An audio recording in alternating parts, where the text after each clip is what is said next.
On this date in 1945, Auschwitz was liberated. So the United Nations has designated this date to commemorate the anniversary. It is marked by ceremonies to remember the victims, remember the survivors, and to promote education about what happened so people will never forget. And we are joined by two people with a very personal connection to that. Helene Wurtzel's parents, they are survivors, and now she teaches about the Holocaust at KTI in Portchester. Daniel Vock was a Jewish boy growing up in France who eluded the Nazis. He and his family, they moved around France trying to escape capture. But Vock's mother, Marguerite, and his brother, Philippe, they were caught and sent to Auschwitz. Thankfully, they survived. Helene and Daniel join us now, and thank you very much. And I can only imagine the mixed emotions a day like this brings in both the importance of it and the importance to remind people about what the worst of humanity is capable of, but at the same time, bringing back, obviously, some of the worst imaginable memories possible. And Daniel, I start with you because I read as much of your story as possible. We were sharing some before we started. You are a testament to being fortunate and having breaks that allowed you to escape capture and generosity and the good side of the human spirit. But your family, in so many ways, suffered in so many impossible ways to describe. When you see a day like today, remembering that date in history, and when you hear the word Auschwitz, just share with our audience what that reminds you of. Well, it reminds me of the fact that I cannot understand today how my mother's family survived for 15 months in that inferno. It's been helped by the memories that my mother and my brother told me. How my brother explained that you couldn't survive unless you got extra food rations, because it was a starvation diet, and how he got helped from his uncle, who didn't survive, and also from others, including two famous ones, young Perez, a boxing champion who died there, and a swimmer called Nakash. They worked in the kitchen, and they gave him extra ration. Otherwise, he could not have survived. And also, my brother had an insight into that place, which was a death factory principally, but also a city and a business, a big business. So that I have this anguish of how they made it alive. Especially after that, the five of them, went through the death march and ended up in Western German camps, where they were liberated in Buchenwald, Dachau, and Mauthausen. And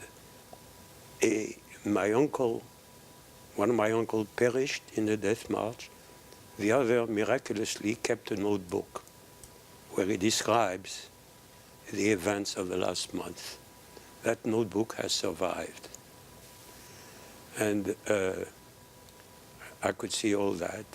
And he also reminded me of something less well known, is that their tragedy and their suffering did not end with liberation. It hung on them for the rest of their lives.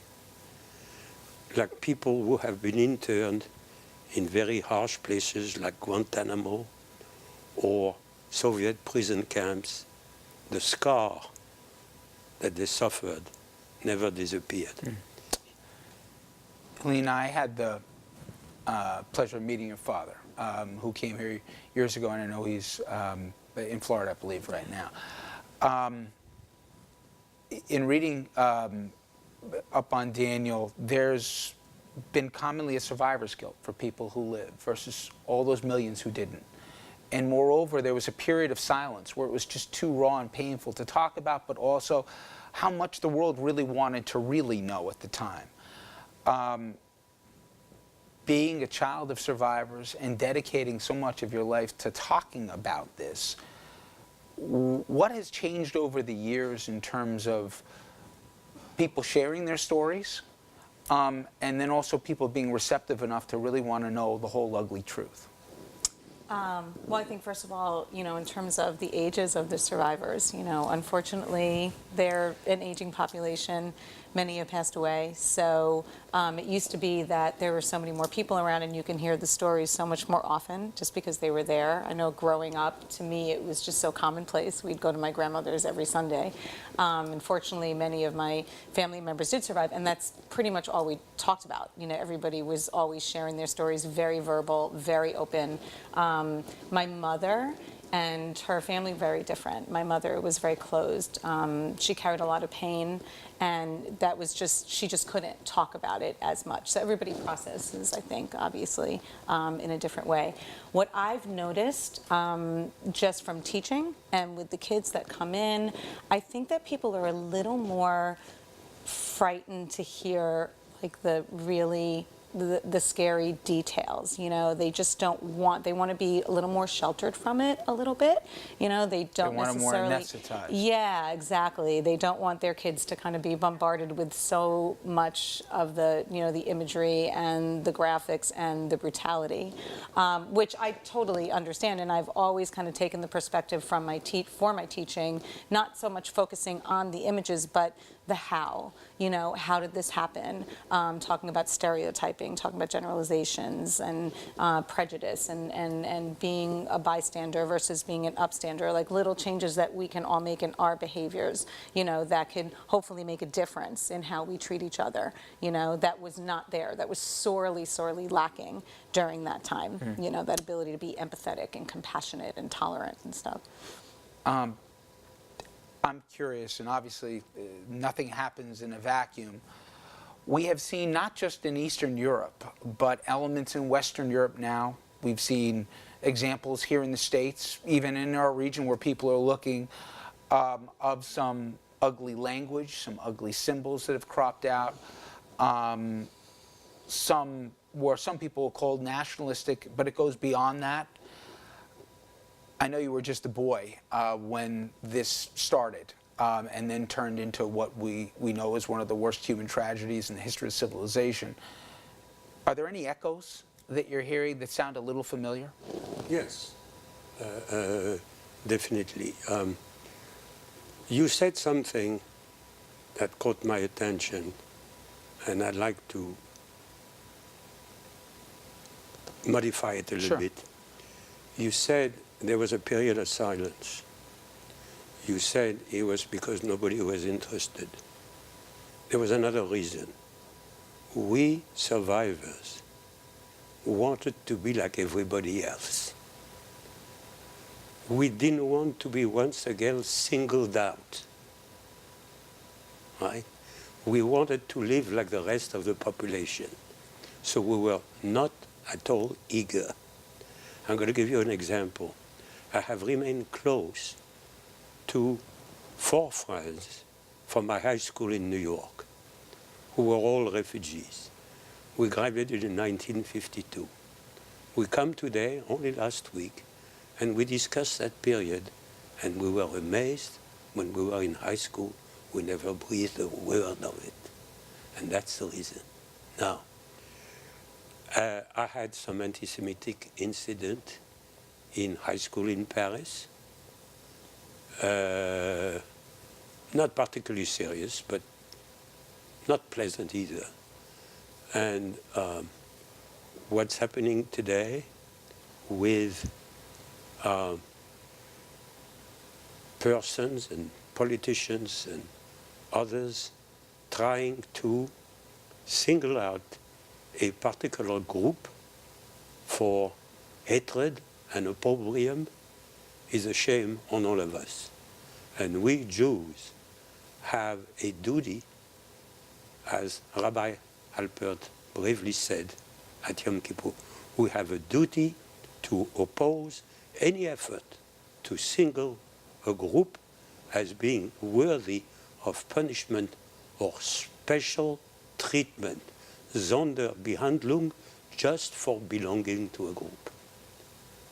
And that today is something that our young people should be very worried about.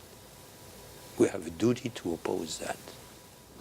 I'm sure you obviously talk about that, but do you see more than a maybe a want to sanitize some of the ugliest parts of the Holocaust, that eyewitnesses to history are vanishing, as you said. It's a vanishing population.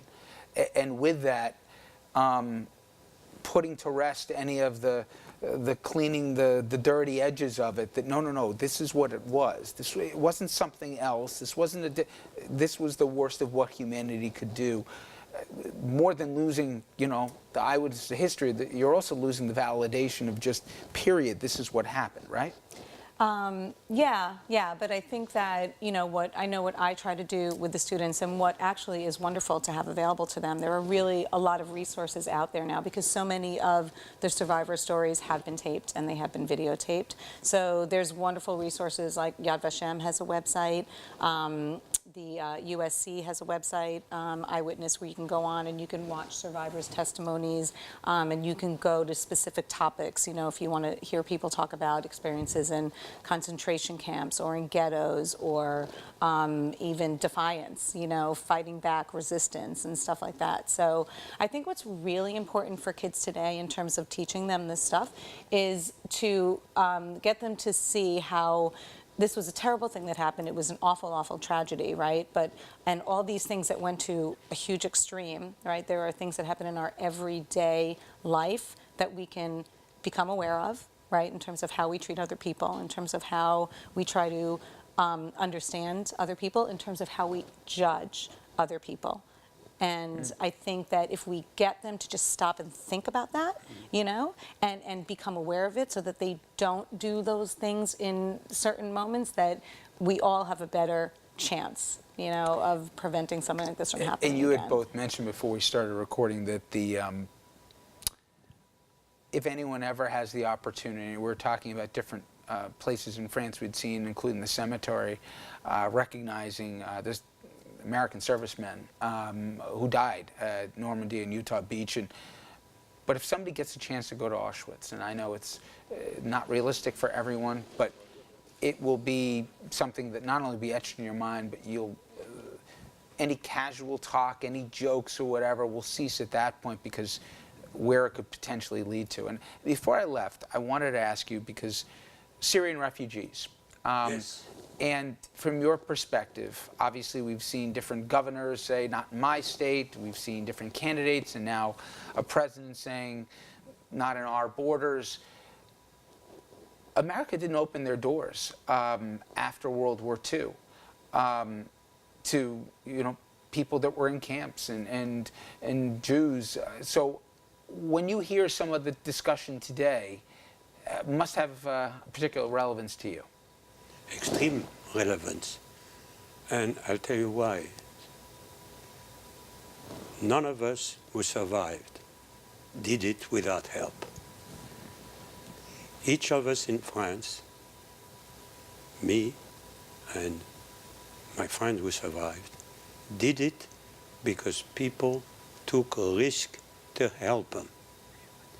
Sometimes there were major risks. The woman who took us into hiding after my family was taken away had her own father was interned in Drancy as a British subject, enemy alien.